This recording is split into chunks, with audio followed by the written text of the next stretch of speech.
The 40 thieves moved through dense jungle growth, 50 yards apart, maintaining visual contact through hand signals Tachsky had developed during training. Standard Marine tactics called for units to stay together, advance in formation, and maintain radio contact with command. Tachsky's orders were different.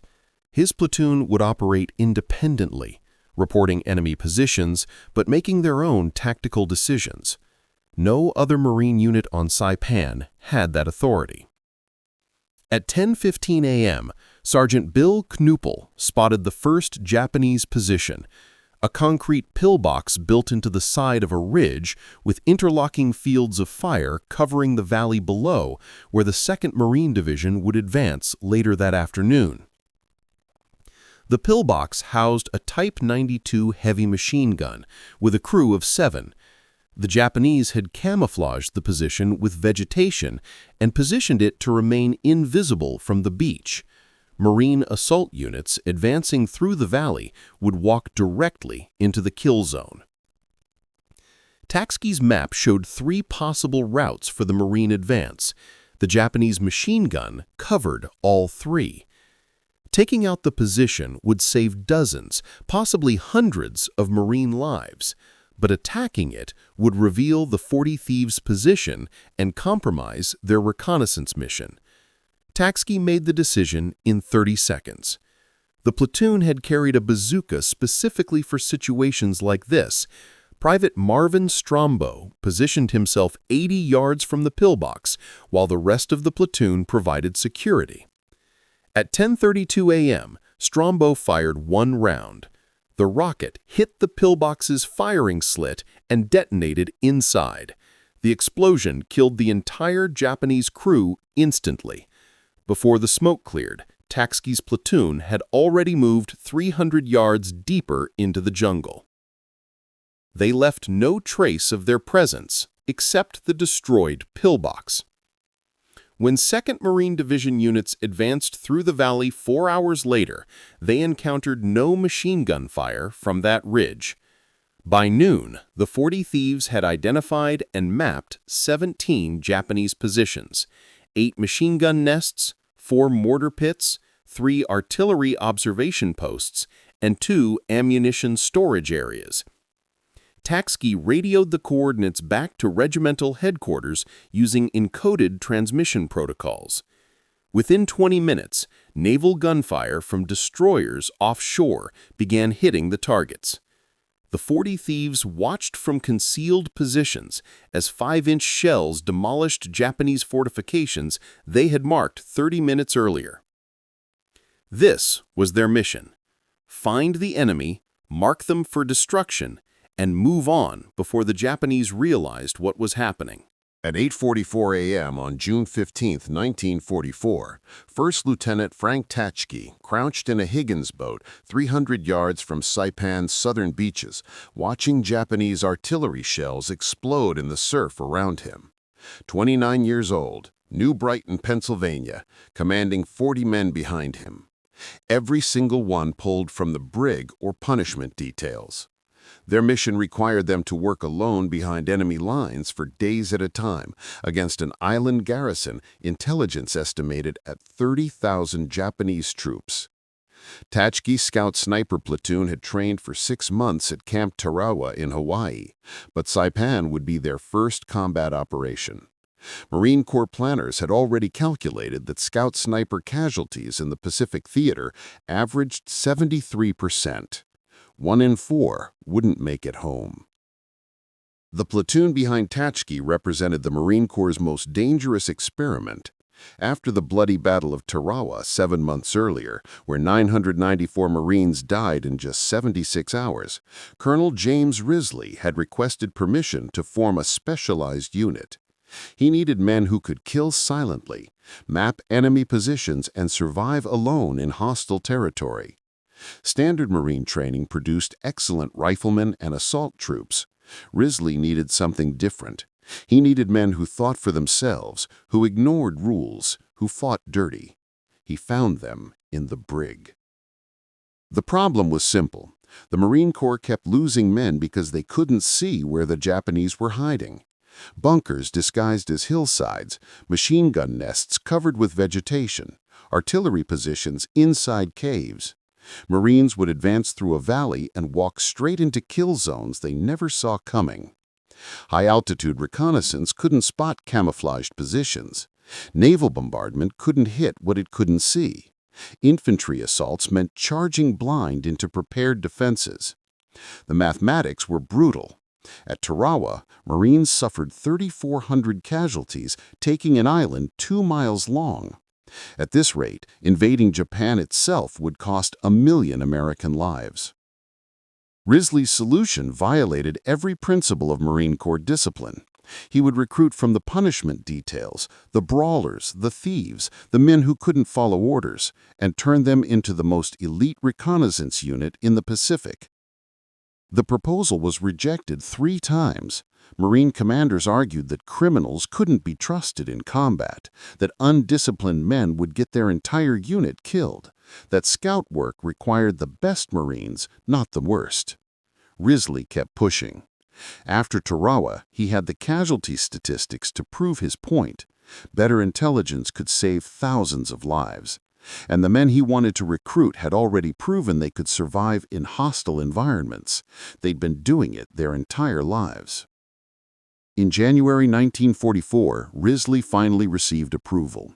He could form his scout sniper platoon, but with conditions. The men would be watched constantly. Any disciplinary problems and the experiment would end immediately. And if the unit failed in combat, Risley's career would end with it. Tachsky had specific recruiting criteria that shocked regular Marine officers. When 2 Marines got into a fight, the winner went to the brig, while the loser went to the infirmary. Tachsky wanted the winner. A man with a disciplinary record for brawling had proven he could handle himself in close combat.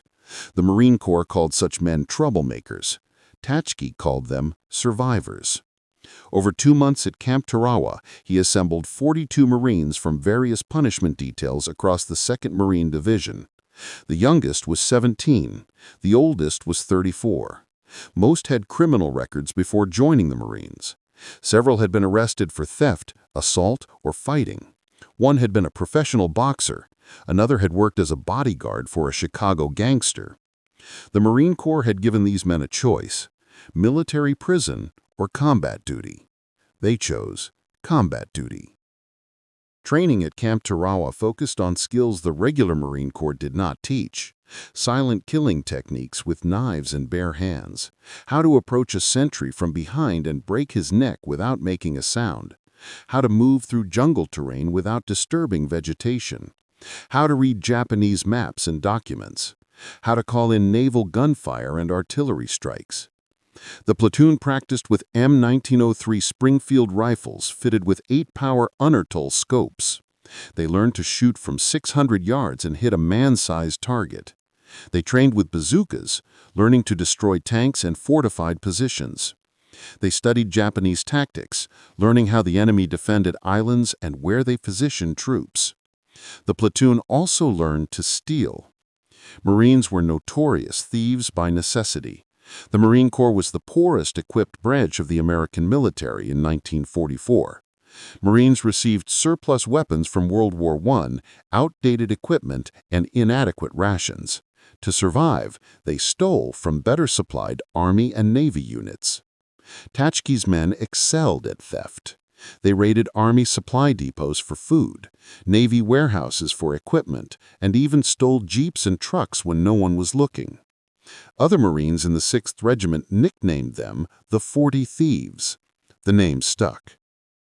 By June 44, the 40 Thieves had completed their training. They knew how to fight, how to hide, and how to kill without making noise.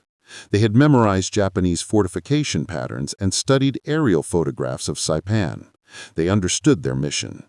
Land with the first assault wave, push inland ahead of the main force, locate Japanese positions and radio coordinates back to artillery and naval gunfire units. Then disappear into the jungle and continue mapping enemy fortifications for days at a time behind enemy lines. No support, no rescue if captured. The intelligence briefings had been clear about what awaited them. Saipan was the first Japanese territory the Americans would invade. The island was considered part of Japan itself, not occupied territory. The Japanese would defend it with suicidal determination. The garrison included 30,000 Imperial Army and Navy troops, plus thousands of armed civilians. The island measured 14 miles long and 5 miles wide. Mount Tapochau rose 1,500 feet in the center, providing the Japanese with observation posts overlooking every beach. The Japanese had built concrete pillboxes, interconnected trenches, and underground bunkers throughout the island. They had registered every beach and valley for artillery and mortar fire. American casualties were expected to exceed 50%. The Higgins boat's ramp dropped into chest-deep water. Tachsky led his men forward through the surf as machine gun fire kicked up spray around them. They reached the beach at 8:47 a.m. Japanese mortars began landing among the assault waves. Men died in the surf, in the sand, at the seawall. Tachsky's platoon moved inland fast. Their orders were simple: keep moving, find the Japanese, radio their positions, stay alive. By 9:30 a.m., they had pushed 300 yards inland, farther than any other Marine unit on the beach. They found themselves alone in enemy territory with 30,000 Japanese soldiers somewhere in the jungle ahead. Night would fall in 9 hours. That was when their real mission would begin. The platoon's advance carried them 2 miles inland by early afternoon, well ahead of any other American unit. They moved through terrain the Marines would not reach for 3 more days. Every 100 yards revealed new Japanese positions.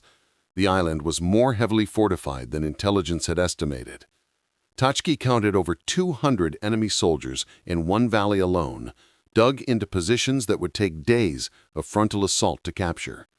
But with accurate coordinates, naval gunfire could destroy those positions in minutes. The 40 Thieves were changing how the Marine Corps fought. At 3:40 p.m., the platoon discovered something unexpected: a Japanese tank battalion staging area. 37 Type 97 medium tanks sat under camouflage netting in a grove north of Kanoa. Marine intelligence had estimated the Japanese possessed maybe a dozen tanks on Saipan. The 40 Thieves had just found 3 times that number in one location. The tanks represented the most serious threat to the American beachhead. Japanese doctrine called for massed tank attacks at night, when American naval gunfire would be less effective. If these 37 tanks attacked the beach after dark, they could potentially break through Marine lines and reach the vulnerable supply areas. Tachsky immediately radioed the coordinates. The response from headquarters came back within 8 minutes. Naval gunfire was already engaged supporting Marine units pinned down near the beach. Airstrikes were committed to other targets. Artillery was still being unloaded from ships. No assets were available to hit the tank battalion for at least 4 hours. By then, it would be dark and the tanks would likely have moved. Tachsky looked at the 37 tanks and made a calculation. His platoon carried 6 bazookas, 6 rounds per bazooka, 36 rockets total. 37 tanks. The math was almost perfect. The decision violated every tactical principle the Marine Corps taught. A 40-man unit does not attack a tank battalion.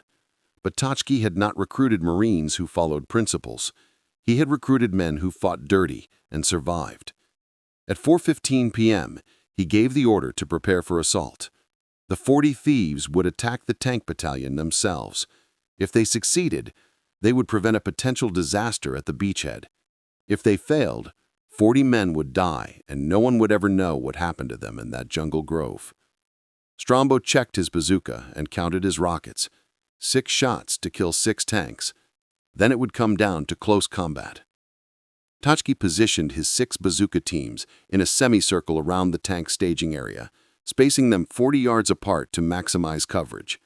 Each team consisted of a shooter and a loader. The plan was simple: hit as many tanks as possible in the first 30 seconds, then withdraw into the jungle before Japanese infantry could respond. The Marines knew they would not destroy all 37 tanks, but even disabling 10 or 15 would significantly reduce the threat to the beachhead. At 4:25 p.m., as the teams moved into position, something changed. The Japanese tanks started their engines. The sound of 37 diesel engines roaring to life simultaneously echoed through the jungle. Japanese tank crews emerged from camouflage dugouts and climbed onto their vehicles. Officers shouted orders. Japanese infantry units began forming up around the tanks. This was not a repositioning movement. This was preparation for attack. Tachsky checked his watch. 4:28 p.m. Sunset was at 7:12 p.m. The Japanese were preparing for a dusk assault, earlier than Marine intelligence had predicted. The entire enemy force was now alert and organizing for combat. The window for a surprise attack had closed. Tachsky made a new decision. His platoon would shadow the tank battalion and report its movements. Attacking now would accomplish nothing except getting his men killed, but tracking the tanks and providing real-time coordinates would allow Marine units at the beach to prepare defenses. He radioed headquarters with updated information. Enemy tank battalion mobilizing for attack. Estimated time of arrival at American lines between 7 and 8 p.m. The response came back immediately.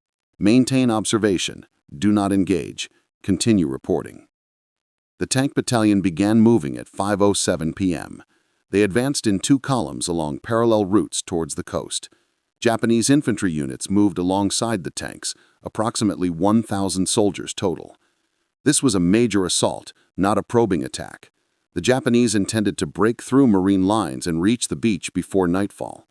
If they succeeded, they could destroy supply dumps, artillery positions, and command posts. The entire American invasion could collapse in a single evening. The 40 Thieves followed the enemy formation, staying 200 yards to the flank and using jungle cover for concealment. Every 10 minutes, Tachsky radioed updated coordinates showing the enemy's position and direction of movement. Marine units at the beach began repositioning to meet the threat. Bazookas were distributed to frontline units. Sherman tanks from the 2nd Marine Tank Battalion moved forward. Artillery batteries adjusted their aim points. The entire 2nd Marine Division prepared to receive a massed tank attack. At 6:15 p.m., approximately 1 mile from the beach, the Japanese formation halted. Officers gathered for a conference. Tachsky observed them through binoculars from 300 yards away. The Japanese were arguing about something. One officer pointed towards the coast. Another gestured towards the north. A third officer unrolled a map. The conference lasted 11 minutes. Finally, the officers returned to their units and the formation changed direction. Instead of continuing straight toward the beach, the tanks turned north. The maneuver surprised Tachsky. Marine intelligence maps showed no valuable targets in that direction. The area was mostly jungle and rough terrain. But the Japanese clearly had a specific objective. The formation advanced another mile north, then turned west again towards the coast. By 7:05 p.m., as the sun touched the horizon, Tachsky understood their plan. The Japanese were not attacking the main beachhead. They were targeting the gap between the 2nd Marine Division and 4th Marine Division. A successful breakthrough there would split the American forces in half. Tachsky radioed the warning, but the Japanese had chosen their timing perfectly. Dusk was falling. Radio communication became difficult as Marine units shifted frequencies for night operations. Artillery batteries were in the middle of ammunition resupply. Sherman tanks were refueling. The gap between divisions was defended by just 2 Marine companies, approximately 340 men, against 37 tanks and 1,000 Japanese infantry. At 7:23 p.m., the Japanese attack began. The 40 Thieves watched from elevated ground as enemy tanks rolled forward through the twilight. Marine defensive positions erupted with bazooka fire. The first 3 Japanese tanks exploded in flames, but 34 more kept coming. Japanese infantry charged behind the tanks, screaming and firing. Marines fell back from their initial positions. The Japanese breakthrough was succeeding. Within 15 minutes, enemy tanks would reach the beach. Tachsky looked at his 6 bazookas and the 37 tanks below. Then he saw something that changed everything. One Japanese tank had separated from the main formation and was heading directly toward the 6th Marine Regiment's command post, where Colonel Risley was coordinating the entire divisional response. The Type 97 tank moved through the darkness at approximately 15 miles per hour, following a ravine that led directly to the command post location. The Japanese tank commander had identified a weakness in Marine defenses, a 200-yard gap where jungle terrain prevented easy positioning of anti-tank weapons. If the tank reached the command post, it could destroy radio equipment, kill senior officers, and paralyze the entire regimental response to the main attack. Tachsky had maybe 3 minutes to act. He grabbed Private Herbert Hodges, the best bazooka shooter in the platoon. Hodges had destroyed 6 targets during training at Camp Tarawa without missing a single shot. But training targets did not move, did not shoot back, and did not have armor plating designed to deflect rockets. The Type 97's frontal armor was 50 millimeters thick, enough to potentially deflect a bazooka round fired at the wrong angle. Hodges would need a perfect side shot to guarantee penetration. Tachsky and Hodges moved down the slope at a dead run, racing to intercept the tank before it reached the command post. They reached a position 30 yards from the tank's projected path at 7:31 p.m. Hodges dropped prone and aimed the bazooka. The tank emerged from the ravine 20 seconds later. Its turret was rotating, searching for targets. The commander stood in the open hatch, scanning the darkness with binoculars. Hodges waited. A moving tank was harder to hit than a stationary one. He needed the perfect moment. The tank continued forward. 25 yards, 20 yards, 15 yards. Then it stopped. The engine idled. The commander was checking his map, trying to confirm his position. Hodges fired at 7:32 p.m. The rocket hit the tank's left side just below the turret ring, exactly where the armor was thinnest. The shaped charge penetrated and detonated inside the crew compartment. The explosion killed all 4 crew members instantly. The tank's ammunition cooked off 6 seconds later, and the entire vehicle erupted in flames. The fireball lit up the jungle for 300 yards in every direction. Japanese infantry advancing nearby saw the explosion and assumed they had encountered a major Marine defensive position. They redirected their assault away from the command post and toward what they thought was a larger threat. Tachsky's bazooka shot had accomplished more than destroying one tank. It had inadvertently misdirected an entire Japanese infantry battalion away from the most vulnerable point in Marine defenses. The command post remained secure.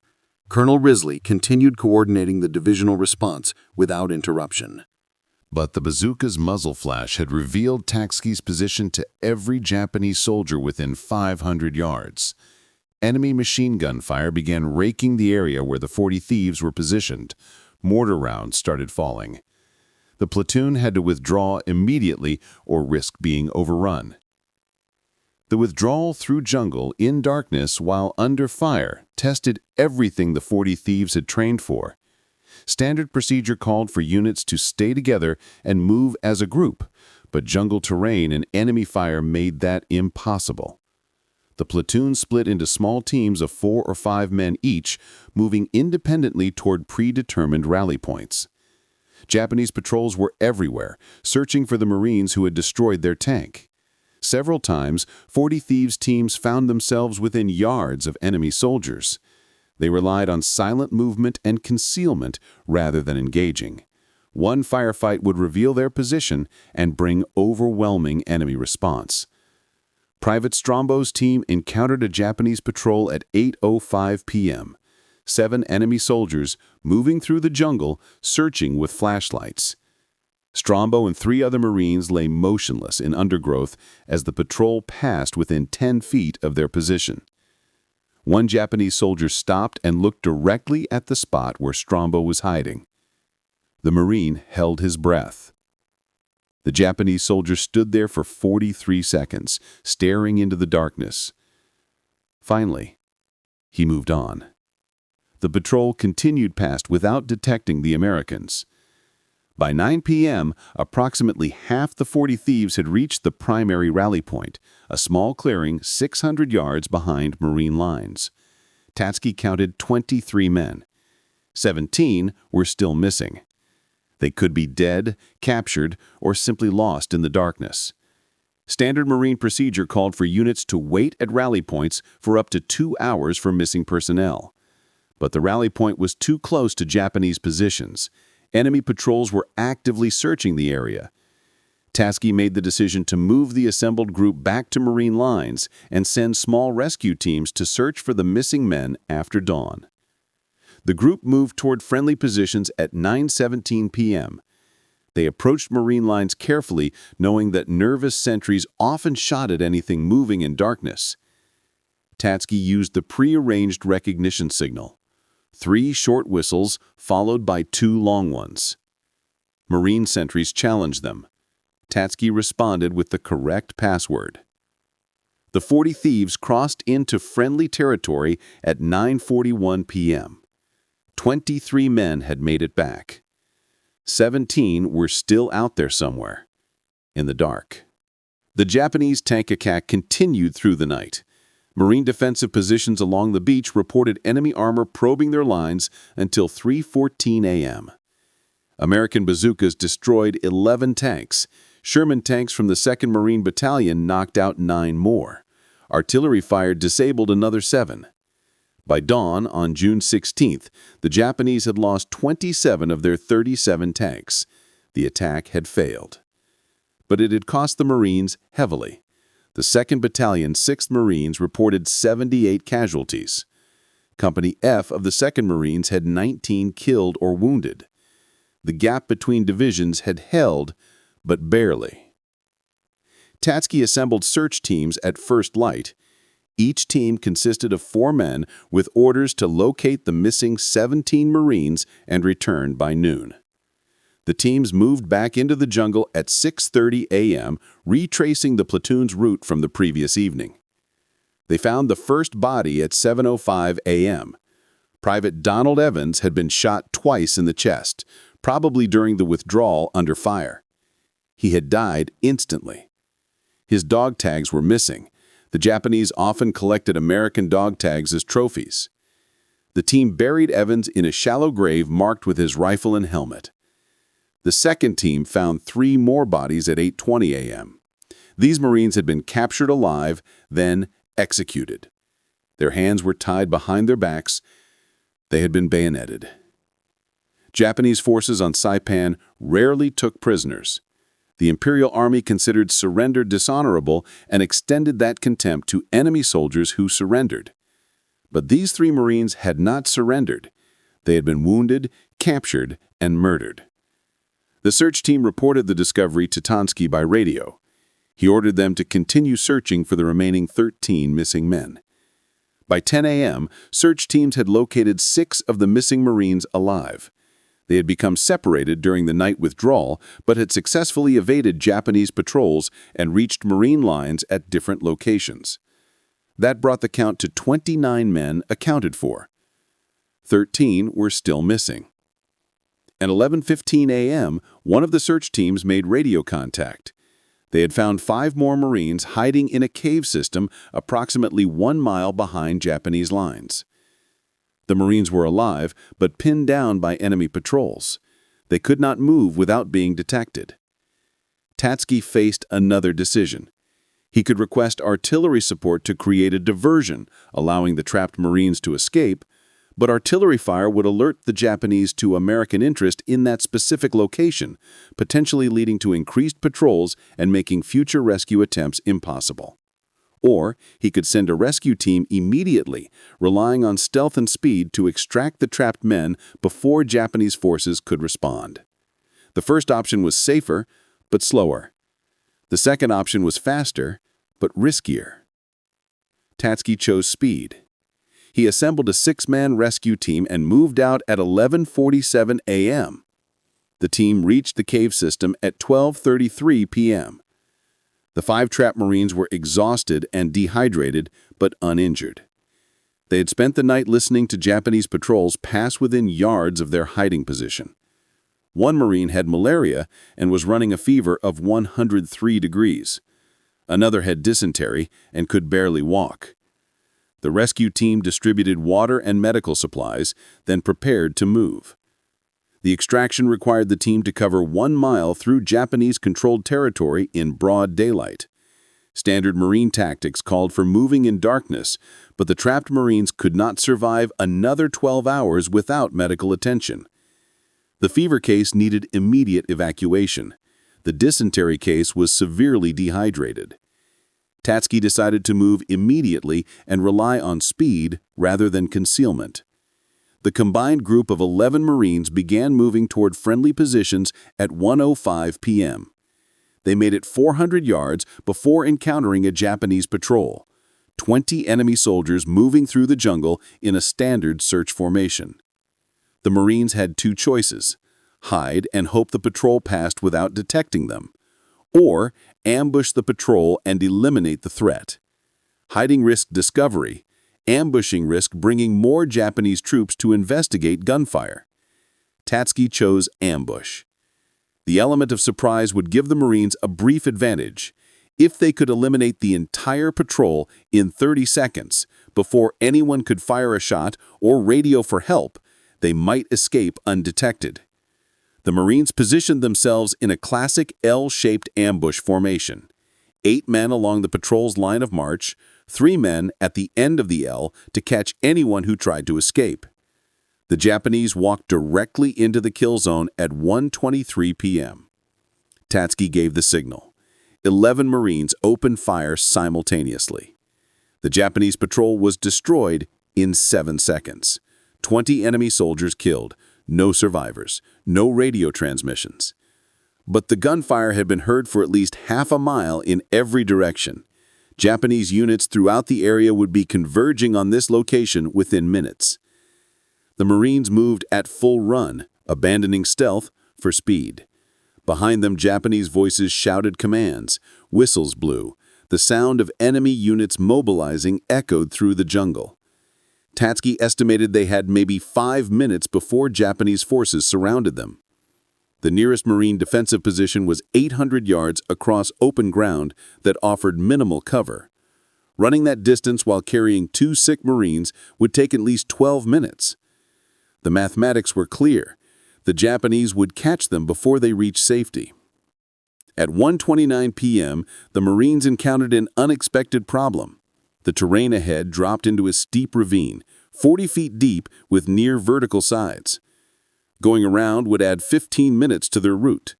Going down and back up would slow them significantly, but staying on the ridge meant certain contact with pursuing Japanese forces.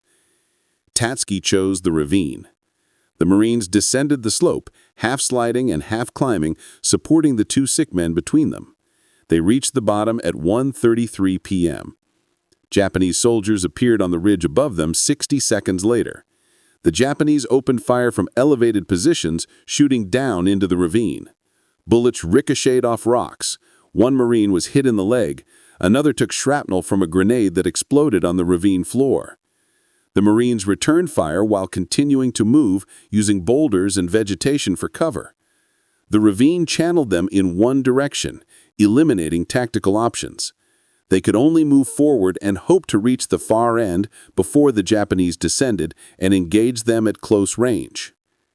At 1:38 p.m., they spotted the problem.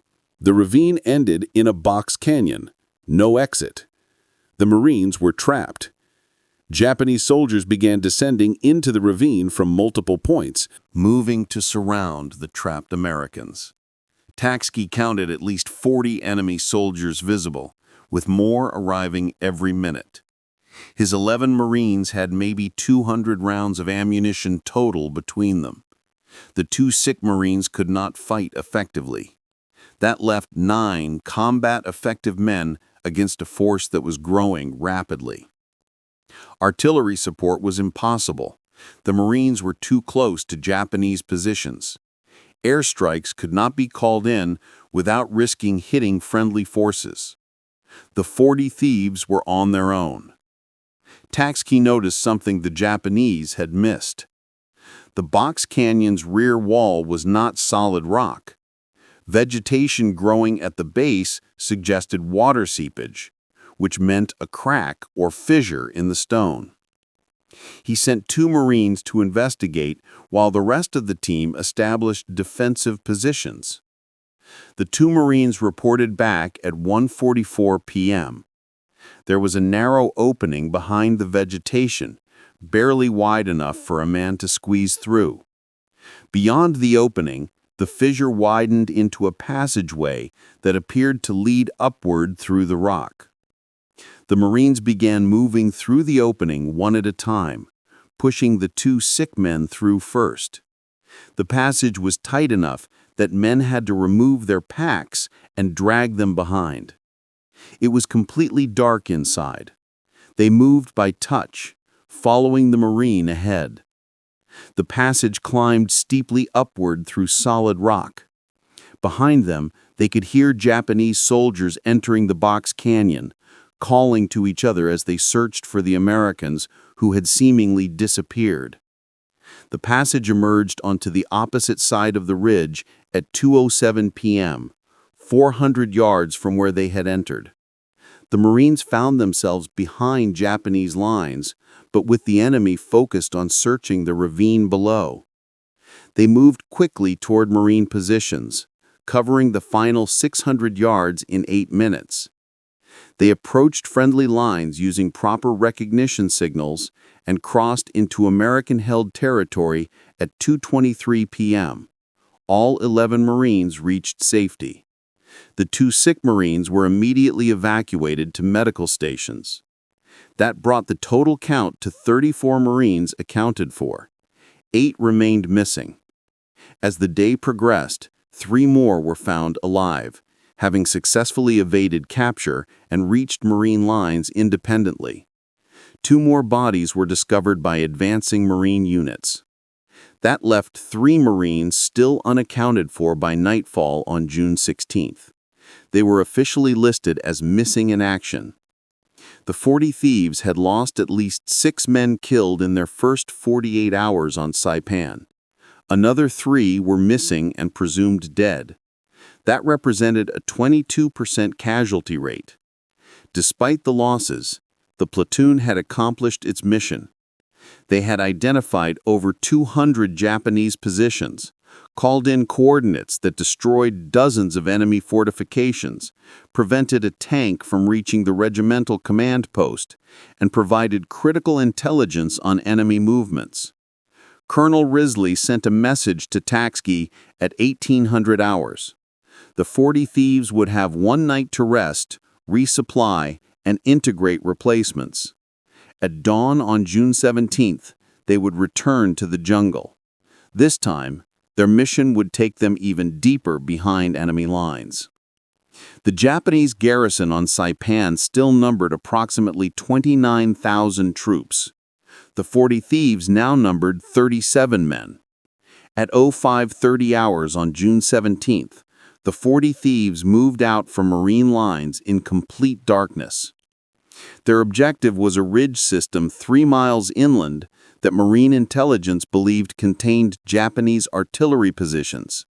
Those guns had been shelling American positions continuously for 2 days, killing dozens of Marines and disrupting supply operations. Aerial reconnaissance could not locate the guns because the Japanese had camouflaged them inside caves. Only ground reconnaissance could find them. The mission required the 40 Thieves to penetrate deeper behind enemy lines than any American unit had yet gone on Saipan. The platoon moved in complete silence, using hand signals for communication. They covered the first mile in 47 minutes without encountering Japanese patrols. The second mile took longer. Steep slopes, dense vegetation, and rocky ground slowed their advance.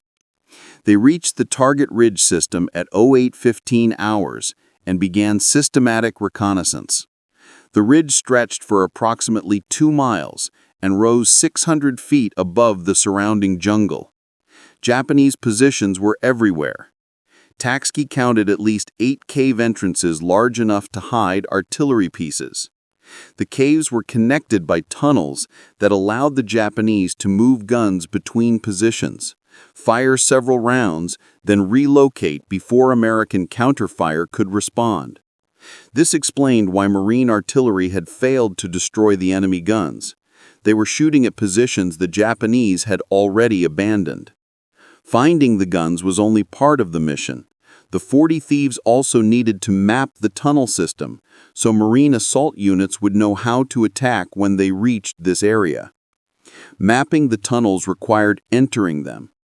At 0940 hours, Corporal Roscoe Mullins and Private Strombo volunteered to penetrate the cave system while the rest of the platoon provided security outside. The two Marines entered the largest cave opening and moved into darkness, using small flashlights shielded to prevent light from being visible more than a few feet away. The cave extended 200 feet into the ridge before branching into multiple passages. They could hear Japanese voices echoing from somewhere deeper in the system. Water dripped from the ceiling. The air smelled of gunpowder and human waste. They found the first artillery piece at 10:12 hours, a Type 91 105mm howitzer positioned 30 feet inside a side passage, with ammunition stored in recesses carved into the rock walls. The gun crew was absent, probably sleeping in a different section of the cave system. Mullins and Strombo marked the location on their map and continued deeper.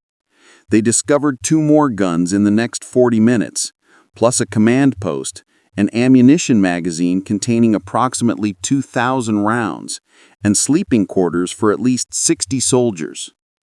The tunnel system was far more extensive than intelligence had estimated. At 11:03 hours, they heard Japanese soldiers approaching. Mullins and Strombo had maybe 15 seconds to find concealment before being discovered. They pressed themselves into a small alcove and remained motionless as 12 Japanese soldiers walked past, conversing in Japanese. The soldiers passed within 3 feet without detecting the Americans. After the patrol moved on, the 2 Marines decided to exit the cave system. They had gathered enough intelligence. Staying longer risked capture or discovery. They emerged at 11:27 hours and rejoined the platoon. Tachsky examined their map. The tunnel system connected all 8 cave entrances and contained at least 6 artillery pieces, possibly more. Standard Marine assault tactics would fail against this position. Infantry could not storm the caves because machine guns covered every entrance. Artillery fire would be ineffective because the caves were too deep. The only solution was to seal the entrances, trapping the Japanese inside, and then systematically destroy each sealed position with demolitions. But that required Marine engineers with explosives, and those units were still days away from reaching this area. At 12:15 hours, the platoon began moving toward their secondary objective, the town of Garapan, Saipan's administrative capital before the war. Marine intelligence wanted to know if Japanese forces were defending the town or if they had withdrawn to more defensible positions inland. Reaching Garapan required crossing 4 miles of enemy-controlled territory in broad daylight, but the 40 Thieves had successfully operated undetected for over 30 hours. Tachsky believed they could complete 1 more reconnaissance mission before withdrawing to Marine lines. They approached Garapan from the east at 15:40 hours. The town had been heavily bombed by American aircraft and shelled by naval gunfire. Most buildings were destroyed or damaged. But the 40 Thieves could see Japanese soldiers moving through the ruins, indicating the enemy still maintained a presence. Tachsky needed closer reconnaissance to determine enemy strength and positions. At 15:05 hours, he made a decision that would become legendary in Marine Corps history. 5 Marines would enter Garapan in broad daylight, conduct reconnaissance, and return with intelligence. The mission was virtually suicidal, but it was also exactly the kind of operation the 40 Thieves had been created to perform. Tachsky selected 5 Marines for the Garapan reconnaissance: Strombo, Mullins, Corporal Knuppel, and Private Don Evans. 5 men total, including himself. They removed all equipment that might make noise: canteens, extra ammunition, grenades. They carried only rifles, knives, and sidearms. At 16:23 hours, they moved toward Garapan's eastern edge. The ruins provided excellent cover but also concealed Japanese positions. Every destroyed building could hide enemy soldiers. Every pile of rubble could be a defensive position. They entered the town at 16:41 hours, moving through back streets and staying in shadows. Japanese soldiers were everywhere. The Marines counted at least 200 enemy troops visible in the town center, with probably hundreds more in surrounding buildings. The Japanese were not defending Garapan as a fortified position. They were using it as a staging area for counterattacks against American forces. The distinction was important. Marine commanders planning to assault Garapan needed to know they would face mobile enemy units rather than fixed fortifications. At 17:08 hours, Kupel spotted something unexpected. 5 bicycles leaning against a partially destroyed building. Japanese military bicycles, the type officers used for transportation between positions. An idea formed immediately. 5 bicycles, 5 Marines. They could conduct their reconnaissance while riding through town like Japanese soldiers moving between positions. In the chaos and destruction of Garapan, 5 men on bicycles would attract less attention than 5 men on foot trying to hide. The plan was audacious and completely violated standard reconnaissance procedures. Tachsky approved it instantly. The Marines took the bicycles and began riding through Garapan at 17:15 hours. They moved casually, not trying to hide, just 5 soldiers on bicycles navigating through ruins. Japanese troops ignored them. Some waved. Others shouted greetings in Japanese that the Marines did not understand but acknowledged with hand gestures. For 43 minutes, the 40 thieves rode through the enemy capital, mapping positions, counting troops, and identifying supply dumps. They passed within yards of Japanese officers who never suspected the Americans riding bicycles were enemy reconnaissance. At 17:58 hours, they completed their circuit through Garapan and exited the town heading north. They continued riding the bicycles for another mile before abandoning them and moving back into the jungle. The reconnaissance had provided detailed intelligence on enemy dispositions throughout Garapan. Marine commanders would now know exactly where Japanese forces were concentrated when they eventually assaulted the town. The 40 thieves reached Marine lines at 19:32 hours. They had been behind enemy lines for 14 hours and had penetrated deeper into Japanese territory than any other American unit. Over the next 3 weeks, the 40 thieves continued similar missions. They mapped enemy positions throughout Saipan's interior, called in coordinates for artillery strikes, ambushed Japanese patrols, and provided intelligence that saved countless Marine lives. They witnessed Japanese atrocities. Civilians forced to jump from cliffs rather than surrender. Wounded Marines used as bait for ambushes. Prisoners executed. The platoon operated in small teams, sometimes for days without contact with Marine units. They suffered from malaria, dysentery, heat exhaustion, and tropical diseases. They ran out of food and stole from Japanese supply dumps. They ran out of water and drank from contaminated streams.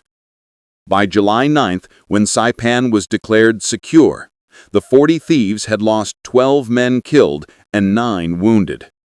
That represented a 56% casualty rate, below the 73% average for scout sniper units, but still devastating. The survivors were physically and mentally exhausted. Most had lost 30 to 40 pounds. Several had malaria fevers.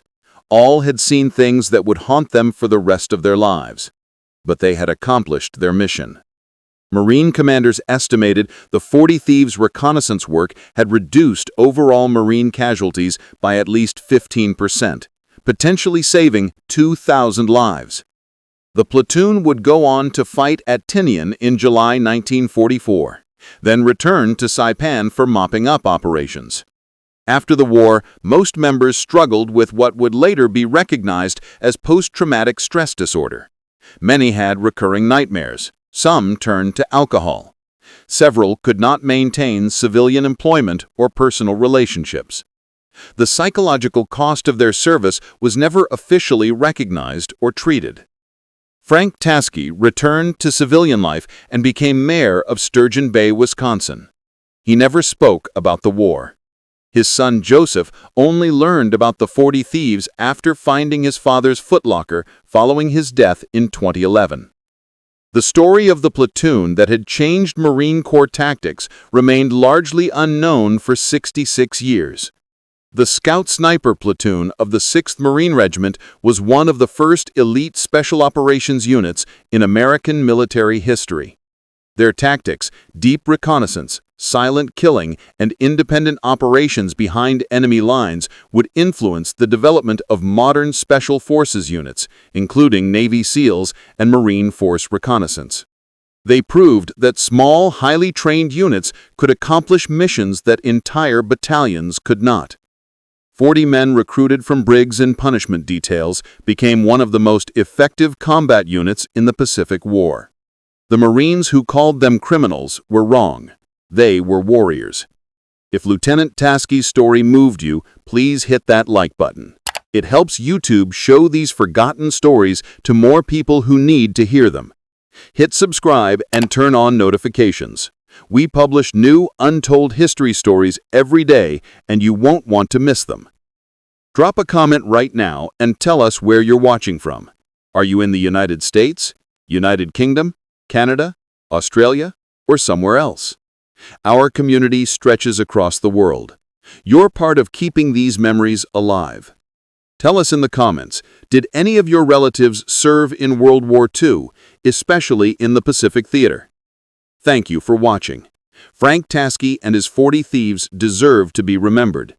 These men sacrificed everything so future generations could live in freedom.